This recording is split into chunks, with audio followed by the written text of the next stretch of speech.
Hello दोस्तों, आज का जो ये वीडियो है ये उन व्यक्तियों के लिए है जिनके साथ कोई क्राइम हो चुका है, कोई भी घटना घटित हो चुकी है, कोई अपराध हो गया, कोई भी मारपीट हो गई और उनके द्वारा जिस व्यक्ति ने उनके साथ क्राइम किया है, कोई मारपीट इत्यादि की है, उसके खिलाफ एफआईआर दर्ज करवा दी। अब एफआईआर दर्ज होने के बाद जो एफआईआर में इन्वेस्टिगेशन करता है, जो पुलिस कर्मचारी जिसे हम आईयू बोलते हैं, इन्वेस्टिगेशन ऑफिसर, अगर वो एफआईआर दर्ज होने के बाद जिस व्यक्ति के साथ मारपीट हुई है उसके अलावा उसके सामने वाले व्यक्ति का पक्ष लेता है, जिसके साथ मारपीट हुई है उसकी सही से जांच नहीं करता बल्कि अपोजिट पक्ष का पक्ष लेता है, या फिर डॉक्यूमेंट्स के साथ फेरबदल करता है, या फिर उसके गवाहों को डराता धमकाता है, यानी कि सही से उस केस में जांच नहीं करता, इन्वेस्टिगेशन सही से नहीं कर रहा, तो ऐसे में जिस व्यक्ति के साथ मारपीट हुई है, कोई क्राइम हुआ है, वो व्यक्ति क्या कर सकता है, वो आगे क्या एक्शन ले सकता है। तो दोस्तों, आज का जो ये वीडियो है ये इसी टॉपिक्स पे है। दोस्तों, शुरू करने से पहले आप सबसे मेरी एक रिक्वेस्ट है कि प्लीज मेरे चैनल BRB नॉलेज पॉइंट को सब्सक्राइब करें और ज्यादा से ज्यादा वीडियोस को लाइक करें और बेल आइकन को भी दबा लें, ताकि मैं जब भी कोई नई वीडियो बनाऊं तो आप लोगों तक तुरंत नोटिफिकेशन पहुंच जाए। तो चलिए दोस्तों, शुरू करते हैं। फॉर एग्जाम्पल अगर बात करें दोस्तों, मान लीजिए किसी व्यक्ति के साथ कोई घटना घटित हो गई, कोई अपराध हो गया या कोई क्राइम हो गया, या यूं कहें कि किसी प्रकार का कोई झगड़ा हो गया। कई व्यक्तियों ने क्या किया, किसी व्यक्ति को मारा पीटा, किसी व्यक्ति को खूब मारा पीटा और उस व्यक्ति के ऐसे झगड़े में चोटें जो है वो काफी मात्रा में लगी। लेकिन जिस पार्टी ने उसे चोटें मारी है, जिन व्यक्तियों ने उसे चोटें मारी है, उसके साथ झगड़ा किया है, वो काफी अप्रोच वाले व्यक्ति है, पैसे वाले व्यक्ति है। लेकिन जिस व्यक्ति के चोटें लगी हैं वो चोटें काफी अधिक लगी हैं और चोटें ज्यादा होने के कारण उसकी एफआईआर दर्ज हो गई, क्योंकि उसका मेडिकल हो गया, मेडिकल में चोटें काफी आई हैं तो एफआईआर दर्ज हो गई। लेकिन एफआईआर दर्ज होने के बाद जो आईयू नियुक्त होता है, जैसे ही एफआईआर दर्ज होती है तो उस एफआईआर में इन्वेस्टिगेशन के लिए एक इन्वेस्टिगेशन ऑफिसर नियुक्त कर दिया जाता है, जिसे हम आईयू बोलते हैं, जांच अधिकारी, जो उस केस में, उस एफआईआर में जांच करता है। जैसे कि गवाह कौन कौन थे मौके पे, मौका देखता है, मेडिकल इत्यादि जो सारी जांच है वो आईयू द्वारा की जाती है। अब जो सामने वाली पार्टी है जिसने चोटें मारी है, झगड़ा किया है, वो अप्रोच वाली पार्टी है, पैसे वाली पार्टी है। अब आईयू तो नियुक्त हो गया, लेकिन जिस व्यक्ति के साथ अपराध हुआ है उसकी एफआईआर लॉज होने के बाद उस एफआईआर में सही से जांच नहीं हो रही, क्योंकि जो अपोजिट पार्टी है वो पैसे वाली पार्टी है, वो अप्रोच वाली पार्टी है और पुलिस के साथ किसी भी प्रकार की, मान लेते हैं कोई मिलित भगत हो जाए या कोई भी दबाव हो किसी भी तरीके से, और पुलिस क्या है, जो आईयू है वो उस एफआईआर में सही से जांच नहीं कर रहा। जिस व्यक्ति के साथ चोटें लगी है उल्टा उसे ही कॉम्प्रोमाइज के लिए फोर्स कर रहा है,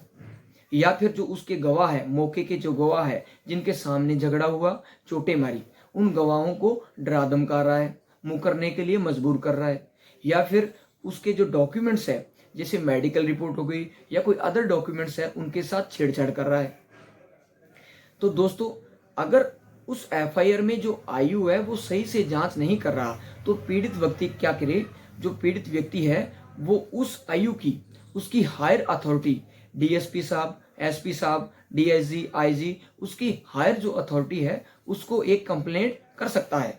जिसमें वो लिख सकता है कि मेरा ये नाम है, इस तारीख को मेरे साथ इन इन व्यक्तियों ने झगड़ा किया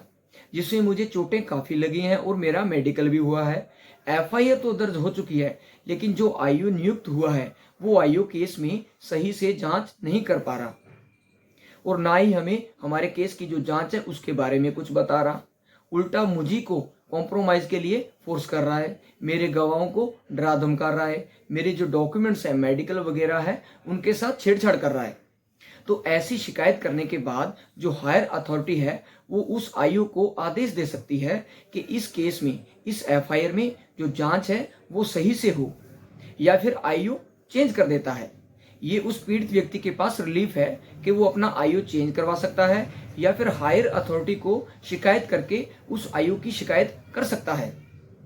मतलब यह हुआ दोस्तों कि अगर हायर अथॉरिटी को आयु की शिकायत करने पर हायर अथॉरिटी क्या करती है, उस आयु से उस एफआईआर की जो इन्वेस्टिगेशन है, उस केस की जो जांच है, उसके बारे में पता करती है। और अगर हायर अथॉरिटी सेटिस्फाई हो जाती है कि हाँ, इस आयु ने इस एफआईआर में सही से जांच नहीं की, तो हायर अथॉरिटी जो है वो उस आयु को सस्पेंड भी कर सकती है। उस इन्वेस्टिगेशन ऑफिसर को, जो जांच अधिकारी किसी एफआईआर में नियुक्त है, उसे सस्पेंड भी कर सकती है क्योंकि उसने उस एफआईआर में सही से जांच नहीं की। या फिर उस आयु को नोटिस भी दे सकती है, या फिर उस आयु की जगह पे दूसरा आयु भी नियुक्त कर सकती है। ये रिलीफ उस पीड़ित व्यक्ति को मिल सकता है। अगर दोस्तों पीड़ित व्यक्ति जिसके साथ कोई घटना हुई है, कोई मारपीट हुई है, उसकी जो एफआईआर है उसमें क्या हो रहा है और क्या नहीं हो रहा, यानी कि स्टेटस रिपोर्ट क्या है, केस किस स्टेज पे चल रहा है, जांच कितनी हुई है, कितनी पेंडिंग है, जांच कितनी हो रही है, ये सारी बातें जानने के लिए वो आईओ से रिक्वेस्ट करता है। अगर आईओ उसके केस में जो जांच है उसके बारे में कुछ भी नहीं बताता, तो ऐसे में पीड़ित व्यक्ति के पास एक उपाय यह भी है कि वह एडवोकेट के माध्यम से संबंधित जिस कोर्ट के क्षेत्राधिकार में वो थाना आता है, जिस थाने में एफआईआर दर्ज हुई है, उस संबंधित मजिस्ट्रेट साहब के न्यायालय में स्टेटस रिपोर्ट की एप्लीकेशन लगा सकता है। अब क्या होता है, जो आयु है वो पीड़ित व्यक्ति को उसके केस की जानकारी कम देते हैं या फिर देता ही नहीं। तो ऐसे में जो पीड़ित व्यक्ति है वो संबंधित क्षेत्राधिकार वाले मजिस्ट्रेट साहब के सामने जो स्टेटस रिपोर्ट है उसकी एप्लीकेशन लगा सकता है और अपने केस की जांच के बारे में पूछ सकता है। अब आयु क्या है, पीड़ित व्यक्ति को तो मना कर सकता है, लेकिन संबंधित क्षेत्राधिकार वाले मजिस्ट्रेट साहब के द्वारा जो स्टेटस रिपोर्ट मांगी जाती है उन्हें मना नहीं कर सकता, उन्हें वो स्टेटस रिपोर्ट देनी पड़ती है। ये भी एक उपाय है कि मजिस्ट्रेट साहब के स्टेटस रिपोर्ट की एप्लीकेशन लगा के अपने जो केस में जांच कहाँ तक हुई है, कहाँ तक नहीं हुई, या फिर किस स्टेज पे चल रही है, इसके बारे में भी पीड़ित व्यक्ति जान सकता है।